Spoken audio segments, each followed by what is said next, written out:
برادران اسلام، میرے قابل قدر بزرگوں، بھائیوں، دوستوں اور عزیز طلبہ اکرام،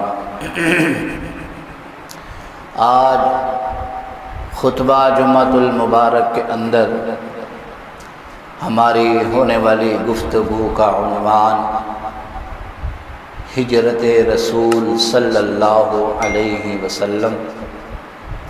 آپ دوست اکثر ہجرت کا واقعہ سنتے رہتے ہیں، پڑھتے رہتے ہیں، لیکن اس میں جو ضروری باتیں ہیں وہ میں آپ کے سامنے بیان کرنا چاہوں گا۔ اللہ رب العزت سے دعا ہے کہ وہ مجھے شرح صدر کی اور سننے والوں کو عمل کی توفیق عطا فرمائے۔ بلا تمہید اپنی بات کو شروع کرنا چاہوں گا۔ عرب کے اندر ایک مقام ہے جس کا نام ہے دار الندوہ۔ رسول اللہ صلی اللہ علیہ وسلم کے آنے سے پہلے مشرکین مکہ نے اس مقام کو ایک بلڈنگ ہے، ایک گھر ہے، ایک حویلی، ایک ڈیرا، آپ کچھ بھی سمجھ لیں۔ رسول اللہ صلی اللہ علیہ وسلم کے آنے سے پہلے مشرکین مکہ نے اس جگہ کو وقف کر دیا کہ مکہ کے اندر جب بھی اجلاس ہوگا اس جگہ ہوگا، کمیٹی بیٹھے گی اس جگہ بیٹھے گی، مشورہ کرنا ہوگا تو اس جگہ مشورہ ہوگا، مذاکرہ کرنا ہوگا تو اس جگہ مذاکرہ ہوگا۔ اس کے علاوہ کوئی غمی خوشی، شادی بیاہ، کسی کا انتقال ہو جائے، رسم و رواج اسی طرح ہوگی۔ آپ سمجھیں کہ وہ جگہ شام لاٹ تھی، سرکاری جگہ بن چکی تھی، یہ دیگر رسومات کے بھی وہ کام آیا کرتی تھی۔ ابو جہل نے ایک کمیٹی بلائی، اسی جگہ پر کمیٹی بلائی، مکہ کے بڑے بڑے سرداروں کو بلایا، بڑے بڑے وڈیروں کو بلایا، بڑے بڑے چودھریوں کو بلایا، بڑے بڑے جاگیرداروں کو بلایا۔ جب سارے لوگ جمع ہو گئے تو ابو جہل نے ایجنڈا پیش کیا۔ ابو جہل نے تمام کو بلانے کا مقصد پیش کیا کہ تم سب کو اس جگہ کیوں جمع کیا گیا۔ ابو جہل نے کہا کہ دیکھو، ہمارے علاقے میں ایک بندہ ہے جس کا نام محمد ہے صلی اللہ علیہ وسلم، وہ کہتا ہے لا الہ الا اللہ محمد الرسول اللہ، نہیں کوئی معبود سوائے اللہ کے، میں اللہ کا آخری رسول ہوں۔ یہ بندہ ہمارے 360 بتوں کو جھٹلا کر ایک خدا کے سامنے لانا چاہتا ہے۔ یہ ہمارے 360 بتوں کو نیست و نابود کر کے ایک خدا کے سامنے کہتا سجدہ کرو، وہی خدا ہے، وہی حاجت روا ہے، وہی مشکل کشا ہے، وہی بگڑی بنانے والا ہے۔ ابو جہل نے کہا کہ تم سارے سرداروں کو بلانے کا مقصد یہ ہے کہ آپ اپنی اپنی آراء پیش کرو، اپنا اپنا مشورہ دو کہ اس محمد کی آواز کو دبایا جائے۔ ہمیشہ ہمیشہ کے لیے یہ محمد اپنی آواز کھو بیٹھے، کبھی بھی اس کی زبان سے لا الہ الا اللہ محمد الرسول اللہ کا نعرہ نہ نکلے۔ دوستو، اس کمیٹی کے اندر بڑے بڑے مکہ کے سردار موجود تھے۔ ابو جہل موجود تھا، عتبہ اور شیبہ موجود تھے، حکیم بن حزام موجود تھا، حارث بن حضر موجود تھے، عامر بن حارث موجود تھا، اس کے علاوہ امیہ بن خلف موجود تھا۔ یہ سارے شیاطین تھے، بڑے بڑے شیطان تھے، سارے شیطان یہاں موجود تھے رسول اللہ صلی اللہ علیہ وسلم کی آواز کو دبانے کے لیے۔ ایک اور بات آپ کو بتاتا چلوں، ان تمام شیاطین کے اندر جو سب سے بڑا شیطان ہے، جس کو ہم ابلیس کہتے ہیں، جس کو کیا کہتے ہیں؟ ابلیس کہتے ہیں، جس کو اللہ نے قرآن میں کہا انہ لکم عدو مبین، یہ شیطان تمہارا کھلا دشمن ہے۔ آپ دوست سوچ رہے ہوں گے یہ شیطان کیسے ان میں شریک ہو گیا؟ وہ تو انسان تھے، وہ تو مکہ کے مشرکین تھے، وہ تو کفار مکہ تھے، شیطان ان میں کیسے آ گیا؟ جو اصل شیطان ہے، جو ابلیس ہے، جس کو اللہ نے چھوٹ دی ہوئی ہے، جو ہر عالم کو، ہر مفتی کو، ہر قاری کو، ہر حاجی کو، ہر حافظ کو گمراہ کیا ہے جس نے، یہ وہی شیطان ہے۔ ایک بابے کی صورت میں آیا، ایک بابے کی شکل میں آیا، بوڑھا بابا بن کے آیا۔ جب ان لوگوں کے اندر آیا تو سرداروں نے کہا کہ ہم تو آپس میں ملتے جلتے رہتے ہیں، آتے جاتے رہتے ہیں، بابا جی آپ کو کبھی نہیں دیکھا۔ شیطان نے کہا کہ میں نجد کا رہنے والا ہوں، اور مجھے پتا چلا تھا کہ آپ محمد کی آواز کو دبانے کے لیے آپ نے کمیٹی بنائی ہے، کمیٹی بلائی ہے۔ میں نے کہا چلو میں بھی چلا جاتا ہوں اور میں بھی جا کے اپنی رائے پیش کروں گا۔ جب اتنی بات کفار مکہ نے سنی تو وہ کہنے لگے کہ اپنی پارٹی کا بندہ ہے۔ یہ کیا ہے؟ اپنی پارٹی کا بندہ ہے۔ ان کو یہ نہیں پتا کہ یہ سب سے بڑا شیطان ہے، تمہیں بھی گمراہ کرنے والا یہی ہے، انسان اور کافر کو گمراہ کرنے والا یہی شیطان ہے۔ بہرحال جب سارے لوگ جمع ہو گئے، ابو جہل نے ایجنڈا پیش کیا، لوگ تجاویز دینے لگے۔ سب سے پہلی جو تجویز آئی، سب سے پہلا جو رائے آئی وہ یہ تھی کہ محمد الرسول اللہ صلی اللہ علیہ وسلم کو جلا وطن کر دیا جائے، یعنی کہ آپ کو مکہ سے نکال دیا جائے، کسی اور شہر میں چلے جائیں، کسی اور علاقے میں چلے جائیں۔ تو اس تجویز کو ابو جہل نے رد کر دیا، فرمایا کہ نہیں، محمد کی زبان اتنی میٹھی ہے، اس کی زبان میں اتنی چاشنی ہے، اگر دشمن بھی اس کے ساتھ کوئی بات کر لیتا ہے تو اس کو بھی اپنا گرویدہ بنا لیتا ہے۔ اگر دور جائے گا ظاہر وہاں جا کر بھی یہی نعرہ لگائے گا لا الہ الا اللہ، یہی بات سنائے گا کہ نہیں ہے کوئی معبود سوائے اللہ کے۔ تو پھر جس کو یہ نعرہ لگائے گا، جس کو سنائے گا، وہ اس کا گرویدہ ہو جائے گا۔ ایسے جماعت در جماعت، گروہ در گروہ لوگ اس کی جماعت میں، اس کے دامن میں داخل ہوتے چلے جائیں گے۔ ہمارا مقصد تو برا نہیں ہوگا، پھر اس کے اثرات ہم تک پھر دوبارہ آئیں گے، ہم نہیں تو ہماری اولادوں تک آئیں گے۔ اس لیے اس نے پہلی تجویز کا رد کر دیا کہ اس کو جلا وطن نہیں کریں گے۔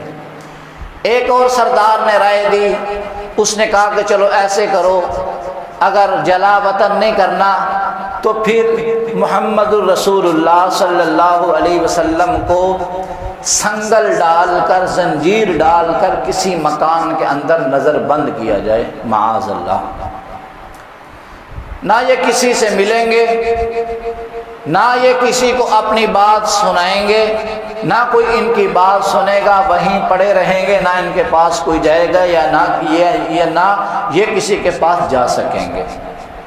ابو جہل نے کہا کہ نہیں، اس سے پہلے ہم نے محمد کو شیبہ ابی طالب کی گھاٹی میں 3 سال تک صوب و بند کی قیدوں میں دیکھا ہے، سخت ترین قید تھی جو رسول اللہ نے برداشت کی۔ ابو جہل نے کہا کہ ہم نے محمد کے جذبات کو جتنا دبانے کی کوشش کی، اتنا ابھر کر استقلال کے ساتھ، استقامت کے ساتھ، عزم کے ساتھ یہ ابھرتا ہوا اس کا دین و اسلام ہمیں نظر آ رہا ہے۔ جتنا ہم نے دبانے کی کوشش کی ہے اتنا یہ ابھر کر سامنے آتا ہے، اس لیے لہذا اس کو قید بھی نہیں کیا جائے گا۔ ابو جہل نے کہا کہ ظاہر ہے قید کریں گے، کوئی آدمی کھانا دینے جائے گا، کوئی آدمی پانی دینے جائے گا، کوئی آدمی کپڑے دینے جائے گا، جو آدمی جائے گا اس کو کہے گا لا الہ الا اللہ، وہ اس کا گرویدہ ہو جائے گا، تو قید کرنے کا پھر فائدہ کیا ہے؟ اس لیے اس کو قید بھی نہیں کریں گے۔ اس کو کیا کریں گے؟ قید بھی نہیں کریں گے۔ دوسری تجویز بھی ابو جہل نے رد کر دی۔ پھر ابو جہل نے اپنی تجویز دی، اپنی رائے دی۔ ابو جہل نے کہا کہ میری رائے یہ ہے کہ محمد الرسول اللہ صلی اللہ علیہ وسلم کو قتل کر دیا جائے، معاذ اللہ، صفحہ ہستی سے مٹا دیا جائے، نہ رہے گا بانس نہ بجے گی بانسری۔ جب اتنی بات ابو جہل نے کہی، جو مکہ کے دوسرے سردار تھے وہ کہنے لگے کہ اگر ہم نے محمد کو قتل کر دیا، محمد الرسول اللہ کو مار دیا، ان کے جو خاندان والے ہیں، بنو عبد المطلب والے ہیں، بنو ہاشم والے، بنو قریش والے، وہ ہمیں کہاں چھوڑیں گے؟ وہ ہمیں بھی مار دیں گے، وہ ہمیں بھی قتل کر دیں گے۔ پھر سب سے بڑا شیطان بولا، جو بابے کی شکل میں آیا تھا، ابلیس، سب سے بڑا شیطان ابلیس، وہ بولا، اس نے کہا کہ ایک رائے میری بھی منظور کرو، آپ اس طرح کرو، مکہ کے جتنے بھی سردار ہیں، مثال کے طور پر مکہ کا 100 سردار ہیں، 100 سردار بیک وقت، ایک ہی وقت میں، ایک ہی بار محمد الرسول اللہ پر حملہ کرو تو محمد الرسول اللہ معاذ اللہ قتل ہو جائیں گے، ختم ہو جائیں گے۔ اس طرح اندیشہ پیدا ہو جائے گا کہ کس کے وار سے آپ ختم ہوئے، آپ قتل ہوئے، اس طرح پتہ نہیں چلے گا کہ کس کے وار سے آپ کی جان نکلی۔ ظاہر ہے ایک آدمی کو اگر 100 بندہ مارے، کوئی تیر مارے، کوئی تلوار مارے، کوئی برچھی مارے، کوئی خنجر مارے، کوئی چاقو مارے، 100 بندہ مارے تو کیسے پتہ چلے گا یہ کس کی وار سے جان نکلی ہے؟ بڑا شیطان تھا، اس لیے اس کی بات میں بھی وزن تھا۔ اس کی بات میں کیا تھا؟ اس کی بات میں وزن تھا۔ بات اس نے شیطانی کی، لیکن وہ دوسرے شیطانوں کے سمجھ میں آ گئی۔ اس نے کہا کہ بابے نے بات تو بڑی اچھی کی ہے۔ اس نے کہا کہ ایک ہی بار سارے حملہ کریں گے تو یہ انتشار پھیل جائے گا، ظاہر ہے قصاص نہیں دینا پڑے گا، قتل کے بدل قتل نہیں، تو یہ بنو قریش والے کو 100 آدمی کو تھوڑی قتل کریں گے۔ اس نے کہا قصاص نہیں آئے گا، اس سے دیت آئے گی۔ تو کیا سارے عرب والے، سارے سردار مل کے ایک آدمی کی دیت نہیں دے سکتے؟ ان کے ذہن میں بات سمجھ آ گئی، ان کو بات سمجھ آ گئی۔ اس نے کہا کہ ٹھیک ہے۔ اس رائے پر وہ متفق ہو گئے کہ محمد الرسول اللہ صلی اللہ علیہ وسلم کو قتل کرنے کا منصوبہ، پھر یک بار ایک ہی وقت میں سارے وار کریں گے۔ پھر وہ تاریخ بھی طے ہوئی، وہ دن بھی طے ہو گیا۔ کوئی لمبی چوڑی تاریخ نہیں تھی، 1-2 دن کی تاریخ تھی، یعنی کہ کل کریں گے یا پرسوں کریں گے، 1-2 دن کی تاریخ تھی۔ 1-2 دن کی تاریخ انہوں نے ڈالی۔ جب یہ پراپوگنڈا بن گیا، یہ منصوبہ بن گیا، تو رسول اللہ صلی اللہ علیہ وسلم کو اللہ نے وحی کے ذریعے بتا دیا کہ اے میرے پیارے حبیب، اے میرے محبوب، یہ لوگ تجھے قتل کرنا چاہتے ہیں، انہوں نے پورا پروگرام بنا لیا ہے، اس رات کو یہ تجھے ماریں گے، تجھے قتل کریں گے، اور میں تجھے حکم دیتا ہوں کہ تو مکہ چھوڑ کر رات ہی رات میں مدینہ کی طرف ہجرت کر لے۔ بات سمجھ آ رہی ہے؟ رسول اللہ صلی اللہ علیہ وسلم کو جب پتہ چلا کہ آج رات یہ لوگ مجھ پر حملہ کرنے والے ہیں، یہ لوگ مجھے مارنے والے ہیں، یہ لوگ مجھے صفحہ ہستی سے مٹانے والے ہیں۔ ایک بات میں نے پہلے بھی کافی دفعہ عرض کر چکا ہوں کہ کوئی رسول قتل نہیں کیا جاتا، جو قتل کیے جاتے ہیں وہ نبی ہوتے ہیں، نبی اور رسول میں فرق ہوتا ہے۔ یقتلون النبیین بغیر حق، یہ قرآن نے نبیوں کے بارے میں کہا ہے کیونکہ آپ رسول تھے، آپ رسول بن کے آئے تھے، آپ پر کتاب بھی نازل کی گئی قرآن پاک، آپ کو اللہ نے رسول بنا کر بھیجا۔ جب جس کو اللہ رسول بناتا ہے پھر وہ قتل نہیں کیا جاتا، وہ اپنی جو فطرت کی زندگی ہوتی ہے اس کو پورا کرتا ہے۔ آپ کو پتا چلا کہ آج رات یہ مجھ پر حملہ کرنے والے ہیں، رسول اللہ صلی اللہ علیہ وسلم نے رات کو حضرت علی کو بلایا، اور کچھ امانتیں تھیں جو کفار مکہ نے رسول اللہ صلی اللہ علیہ وسلم کے حوالے کر رکھی تھی۔ آپ نے حضرت علی سے کہا کہ اے علی، یہ امانتیں ہیں، یہ فلاں کی، یہ فلاں کے پیسے، فلاں کا زیور، فلاں کی چاندی، فلاں کا سونا، یہ فلاں فلاں فلاں کو دے کر تو آ جانا، میں ابھی جا رہا ہوں۔ رسول اللہ صلی اللہ علیہ وسلم نے حضرت علی سے کہا کہ علی، جب تک تو نہیں آئے گا میں مدینہ میں داخل نہیں ہوں گا، میں مدینہ نہیں جاؤں گا۔ تو امانتیں سپرد کر کے جب تک ابوا کے مقام پر نہیں آئے گا میں مدینہ میں نہیں جاؤں گا۔ اور رسول اللہ صلی اللہ علیہ وسلم نے حضرت علی کو بتایا تھا کہ میں کس راستے سے جا رہا ہوں، میں کس جگہ جا رہا ہوں، میں کہاں ٹھہروں گا، کہاں میں قیام کروں گا، میرے ساتھ کون جا رہا۔ بات سمجھ آ رہی ہے؟ ساری باتیں حضرت علی کو پتہ تھی۔ رسول اللہ صلی اللہ علیہ وسلم نے جو امانتیں تھیں، جو سامان تھا، حضرت علی کے سپرد کر دیا، اور حضرت علی کو کہا کہ تو میرے بستر پر لیٹ جا، میرے بستر پر کیا کر، لیٹ جا، یہاں سو جا۔ رسول اللہ صلی اللہ علیہ وسلم نے دیکھا کہ باہر لوگوں نے محاصرہ کیا ہوا ہے، جن لوگوں نے میٹنگ کی، پراپوگنڈا کیا، وہ اپنے وقت کے مطابق پہنچ گئے۔ آپ نے دیکھا ہر طرف لوگ ہی لوگ ہیں اور مسلح ہیں، ان کے پاس ہتھیار ہیں مارنے کے لیے۔ آپ علیہ السلام نے زمین سے ایک مٹھی مٹی اٹھائی اور سورہ یاسین کی ایک آیت کا ٹکڑا پڑا، فَأَغْشَيْنَاهُمْ فَهُمْ لَا يُبْصِرُونَ، مٹی ان کی آنکھوں کی طرف پھینک دی، ان کی طرف پھینک دی، ان کی آنکھوں کے آگے دھواں آ گیا۔ کیا آ گیا؟ دھواں آ گیا۔ تو رسول اللہ صلی اللہ علیہ وسلم ان کے اندر سے گزر گئے، ان کو پتہ ہی نہیں چلا۔ یہ آپ علیہ السلام کا معجزہ تھا۔ یہ کیا تھا؟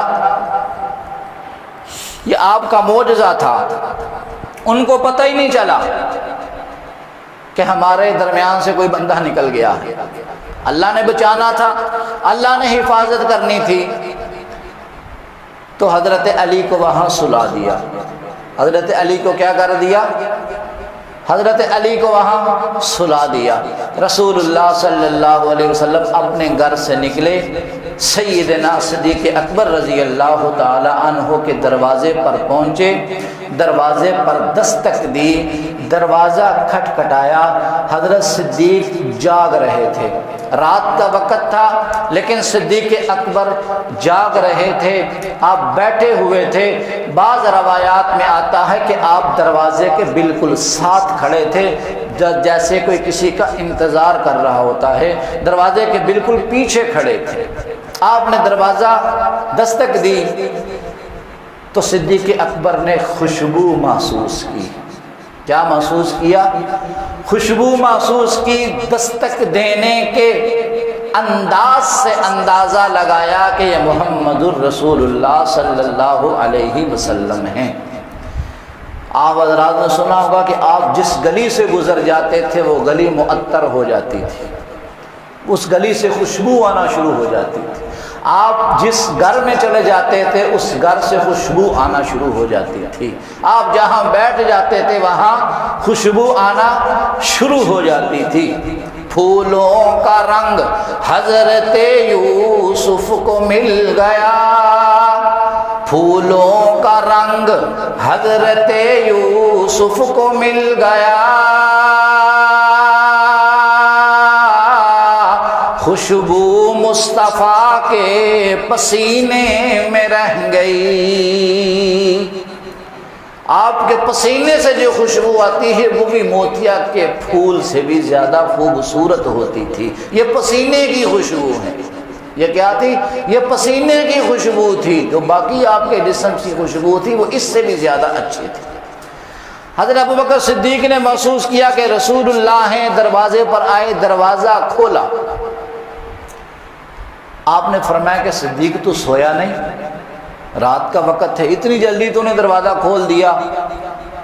تو صدیق اکبر نے جواب دیا، یا رسول اللہ، آپ نے 4 مہینے پہلے مجھے بتایا تھا کہ اے صدیق میں نے سفر کرنا ہے اور تجھے ساتھ لے کر جانا ہے۔ 4 مہینے ہو چکے ہیں، رات کو میں دروازے کے پاس کھڑا ہو جاتا ہوں کہیں محمد مصطفیٰ نہ آ جائیں۔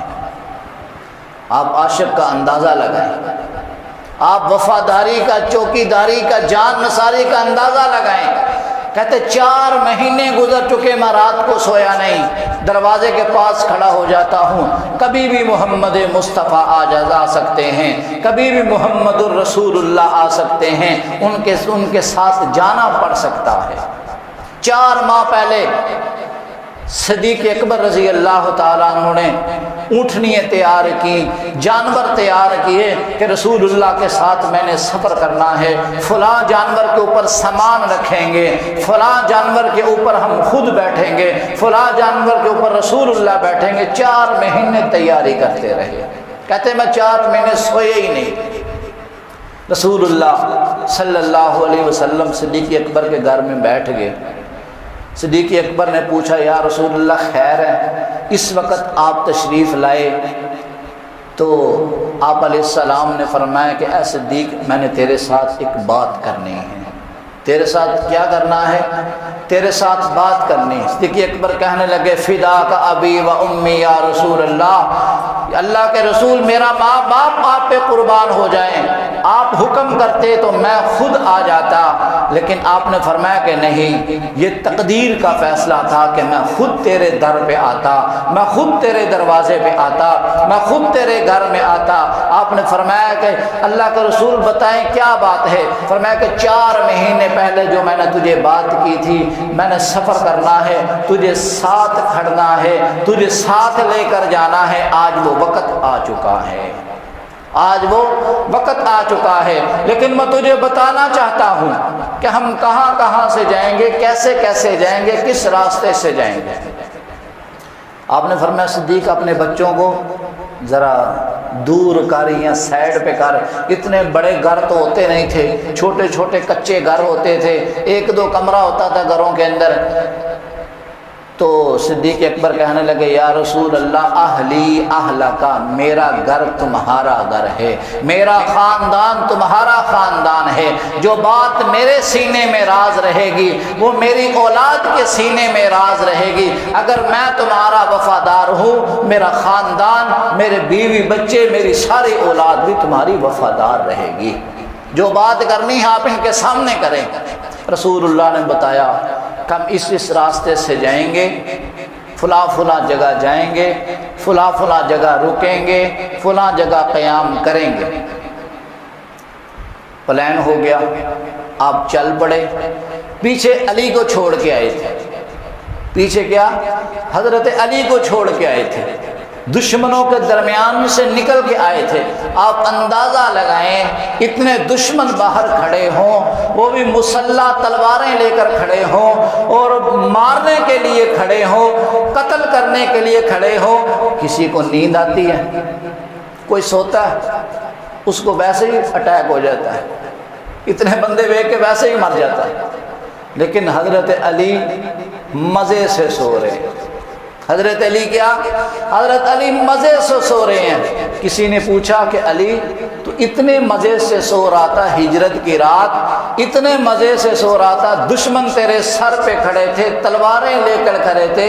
حضرت علی نے جواب دیا کہ جیسی نیند مجھے ہجرت کی رات رسول اللہ کے بستر پر آئی، آج تک کہیں نہیں آئی۔ وہ پوچھنے والے نے پوچھا علی تجھے ڈر نہیں لگا کہ تجھے مار دیں گے، تجھے قتل کر دیں گے؟ اس نے کہا کہ نہیں۔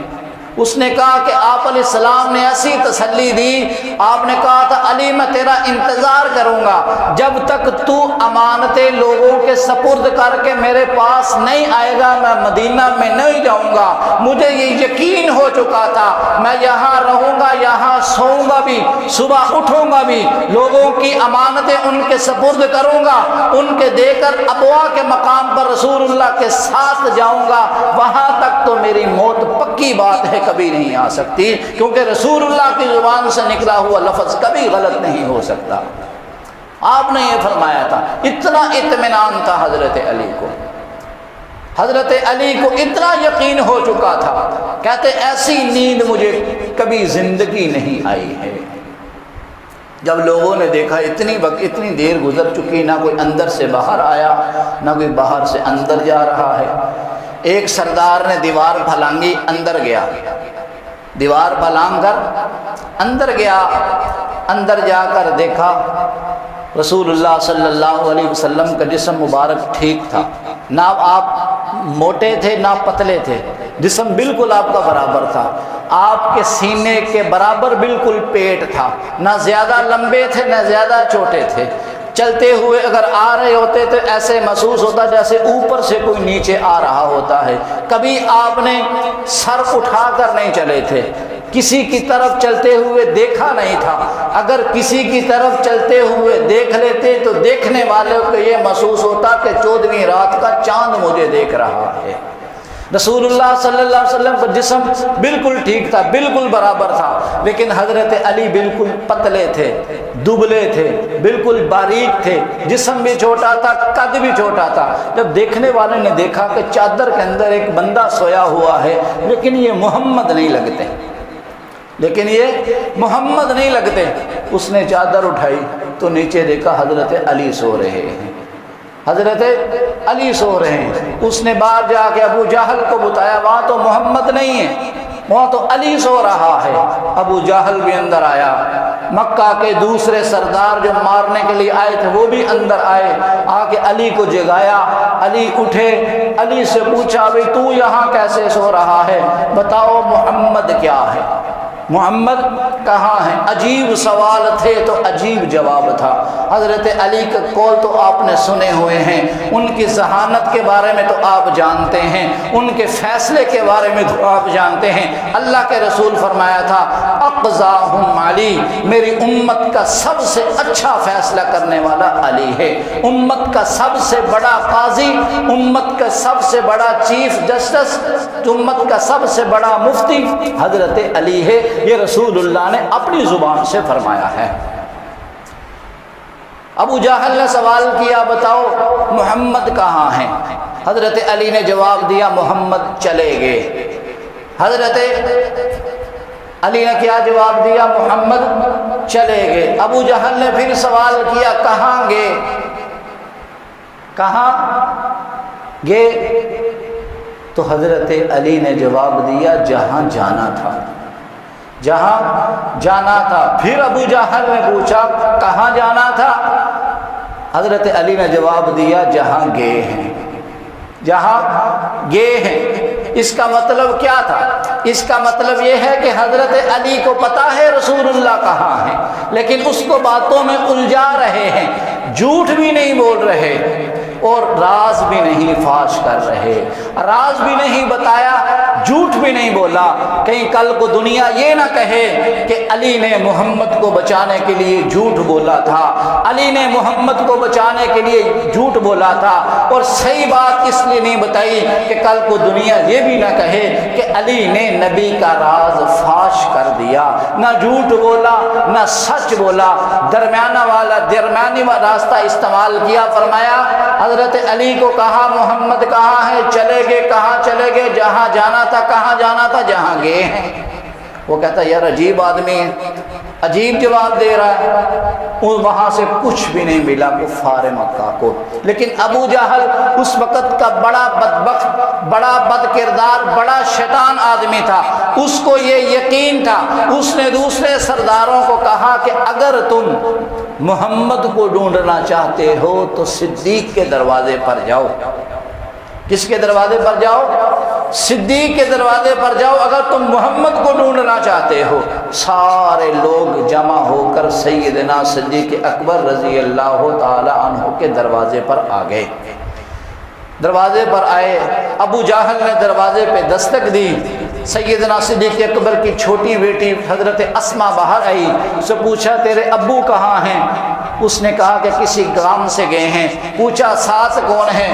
بتایا ساتھ محمد الرسول اللہ ہیں۔ پوچھا کہاں گئے ہیں؟ بچی نے کہا، چھوٹی بچی، معصوم بچی، کم سن بچی، اس نے کہا کہ مجھے پتا ہے کہاں گئے ہیں لیکن بتاؤں گی نہیں، مجھے پتا ہے کہاں گئے ہیں لیکن بتاؤں گی نہیں۔ ابو جہل نے کہا سیدھی بات کہو کہ تجھے پتہ ہی نہیں ہے۔ اس نے کہا نہیں، میں کبھی جھوٹ نہیں بولوں گی، میں صدیق کی بیٹی ہوں، کل کو دنیا کیا کہے گی؟ بیٹی نے باپ کو بچانے کے لیے جھوٹ بولا، صدیق کی بیٹی نے جھوٹ بولا، صدیق کی بیٹی نے اپنے آقا اور اپنے باپ کو بچانے کے لیے جھوٹ بولا۔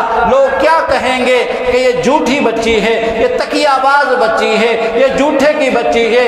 اس لیے میں یہ کہتی ہوں کہ میں صدیق کی صدیقہ ہوں، مجھے پتا تو ہے وہ کہاں گئے ہیں لیکن میں بتاؤں گی نہیں۔ ابو جہل کو غصہ آ گیا، جذباتی آدمی تھا، اس نے بچی کے منہ پہ تھپڑ مار دیا۔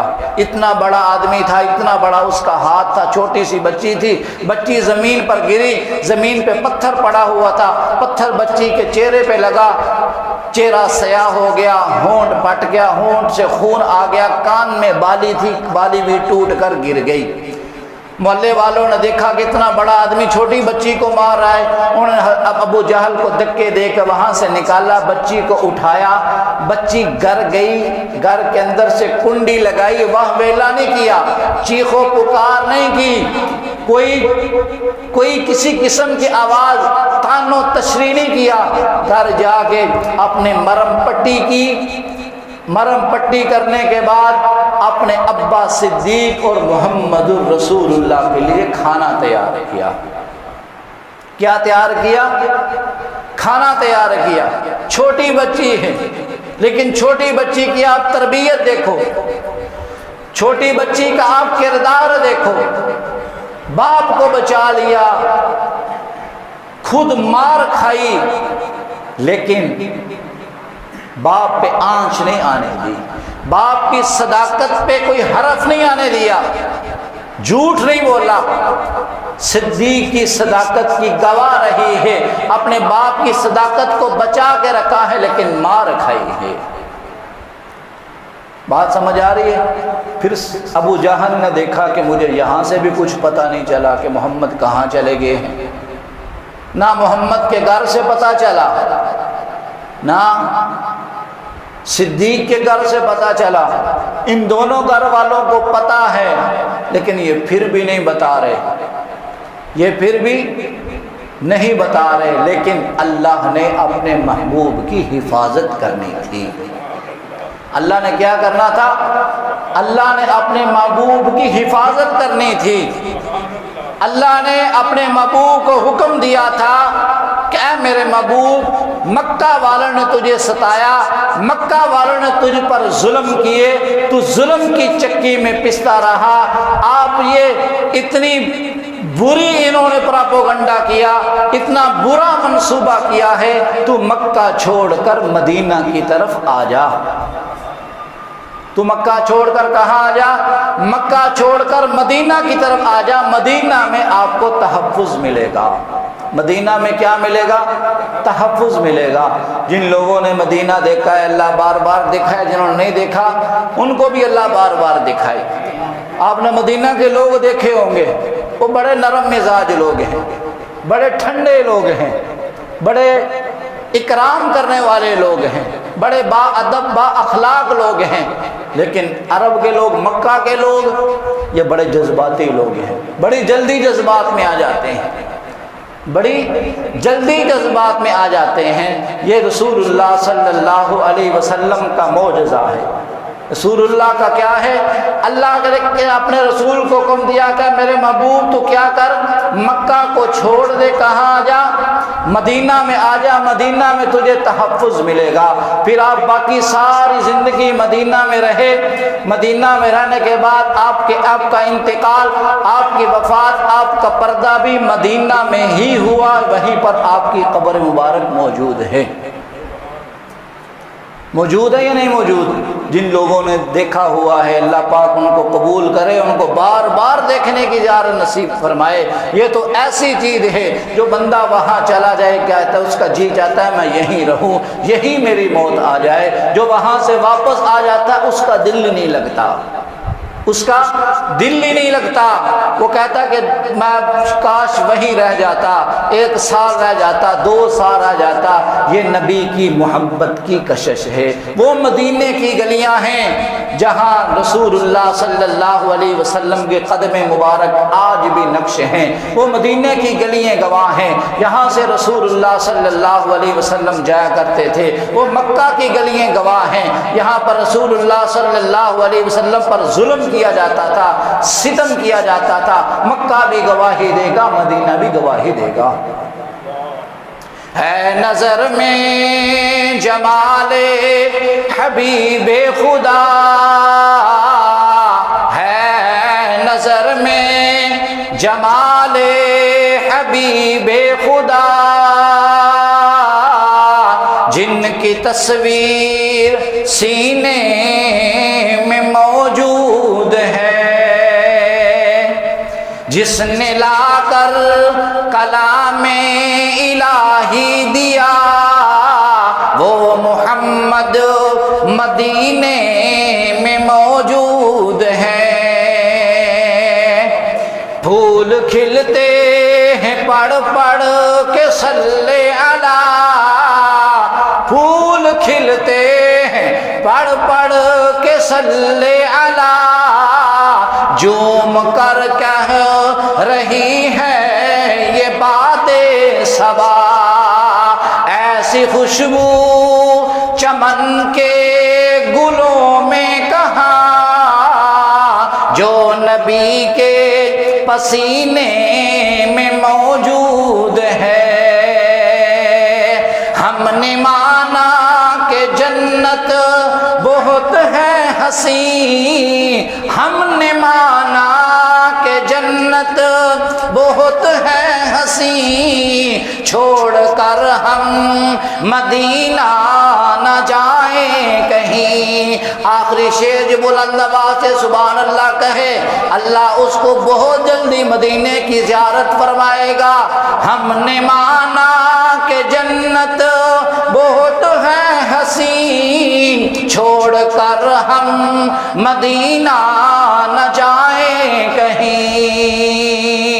جنت میں سب ہے مدینہ نہیں، جنت میں سب ہے مدینہ نہیں، پر مدینے میں جنت بھی موجود ہے۔ اللہ پاک سب کو مدینے کی زیارت نصیب فرمائے۔ رسول اللہ صلی اللہ علیہ وسلم سیدنا صدیق اکبر رضی اللہ تعالیٰ عنہ اپنے گھر سے لے کر نکلے، جہاں جانا تھا اس غار کا نام ہے غار ثور۔ کیا نام ہے؟ غار ثور۔ بعض دوستوں نے دیکھا ہوا ہے غار ثور۔ وہاں تک پہنچے، آگے کوئی جانور نہیں جاتا، آگے کوئی گاڑی نہیں جاتی، کوئی گھوڑا کوئی اونٹ نہیں جاتا۔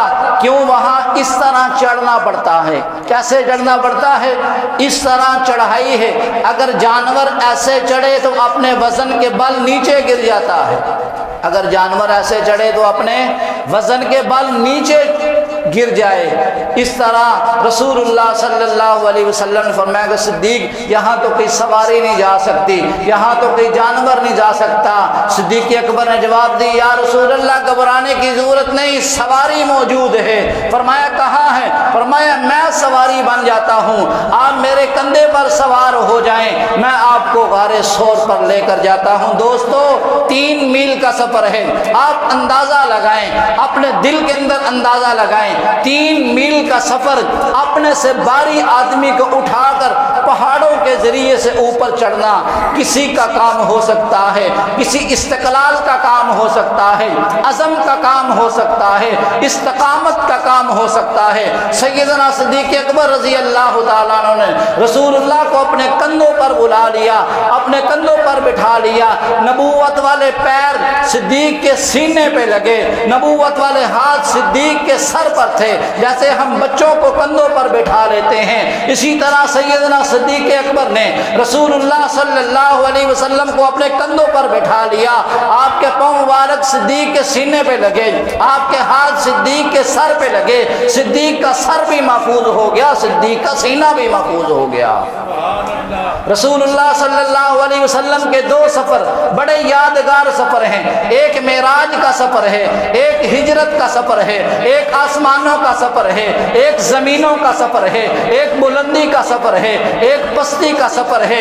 اس سفر کے لیے بھی سواری لائی گئی، اس سفر کے لیے بھی سواری لائی گئی۔ اس سفر کا ساتھی جبریل تھا، زمین والے سفر کا ساتھی سیدنا صدیق اکبر رضی اللہ تعالیٰ عنہ تھے، لیکن جب آسمانی سفر ہوا، معراج کا سفر ہوا، جبریل کو رسول اللہ کے دروازے پہ آنا پڑا۔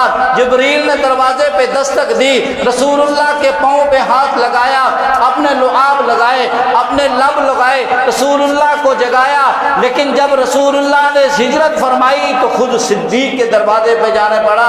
لوگوں ذرا غور تو کرو، ساری دنیا رسول اللہ کے دروازے پہ آتی ہے، ساری دنیا رسول اللہ کے در پہ آتی ہے، ساری دنیا مصطفیٰ کے در پہ آتی ہے، کچھ لے کے جاتی ہے۔ سوالی بھی رسول اللہ کے در پہ آتا ہے، ثواب فقیر بھی رسول اللہ کے در پہ آتا ہے، علم والے بھی رسول اللہ کے در پہ آتے ہیں، لیکن رسول اللہ صلی اللہ علیہ وسلم خود صدیق اکبر کے در پہ چلے جائے۔ اللہ پاک آپ کو مدینہ دکھائے، بار بار دکھائے، آپ جا کے مدینے میں دیکھیں، روضے پاک کے اندر آج بھی رسول اللہ موجود ہیں، صدیق اکبر بھی موجود ہیں۔ سیدنا صدیق اکبر 3 مین کی چڑھائی اپنے کندھوں پر لے کر چڑھے۔ جب وہاں پہنچے رسول اللہ کو نیچے اتارا، کہا یا رسول اللہ میں غار کے اندر جاتا ہوں، میں جائزہ لیتا ہوں، میں پتہ کرتا ہوں اندر کوئی خطرہ تو نہیں۔ صدیق اکبر اندر چلے جاتے ہیں، اندر جا کے صفائی ہونے والی تھی۔ آپ نے آگے دیکھا، پیچھے دیکھا، دائیں دیکھا، بائیں دیکھا، کوئی کپڑا نہیں ہے، پگڑی باندھی ہوئی تھی، پگڑی اتاری، اس کو پھاڑا، اس کی ٹاکیاں بنائی، سارے غار کی صفائی کی۔ غار کے اندر سوراخ تھے، جگہ جگہ سوراخ تھے، جو ٹاکیاں بچی وہ سوراخوں میں دے دی تاکہ یہاں سے کوئی موذی جانور نہ آ جائے، کوئی کیڑا مکوڑا نہ آ جائے، کوئی سانپ وغیرہ نہ آ جائے، سارے سوراخ بند کر دیے۔ روایات میں آتا ہے 2 سوراخ باقی بچ گئے، ایک روایات میں آتا ہے کہ 1 سوراخ باقی بچ گیا۔ سیدنا صدیق اکبر رضی اللہ تعالیٰ عنہ نے اس سوراخ کے پاؤں، اس سوراخ کے منہ کے آگے اپنی پاؤں کی ایڑی لگا دی۔ سیدنا صدیق اکبر نے صفائی کی اور اپنی جولی کو بستر بنا لیا۔ اپنی جولی کو کیا بنا لیا؟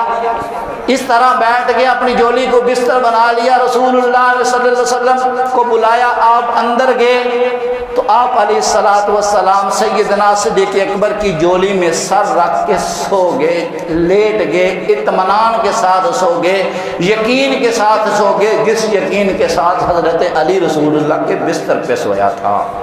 آپ علیہ السلام کو پتا تھا کہ یہ علی وفادار ہے، علی جان نثار ہے، علی میرا چوکیدار ہے، علی کا سارا گھرانہ رسول اللہ کی وفاداری کر رہا ہے۔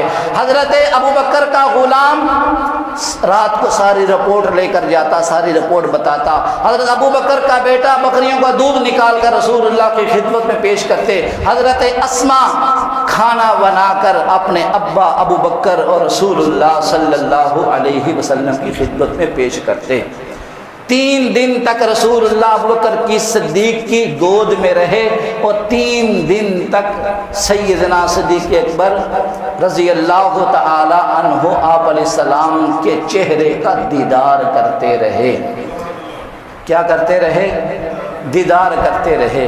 یہ تھا واقعہ ہجرت جو رسول اللہ صلی اللہ علیہ وسلم کے گھر سے لے کر غار ثور تک۔ انشاءاللہ وقت کو مد نظر رکھتے ہوئے، وقت کی نزاکت کو دیکھتے ہوئے باقی حصہ غار ثور سے پھر مدینہ کی طرف انشاءاللہ آئندہ بیان کیا جائے گا۔ دوستوں سے گزارش ہے کہ بر وقت تشریف لائیں۔ وما علینا الا البلاغ، سنتے ہیں، دا فرما لیں۔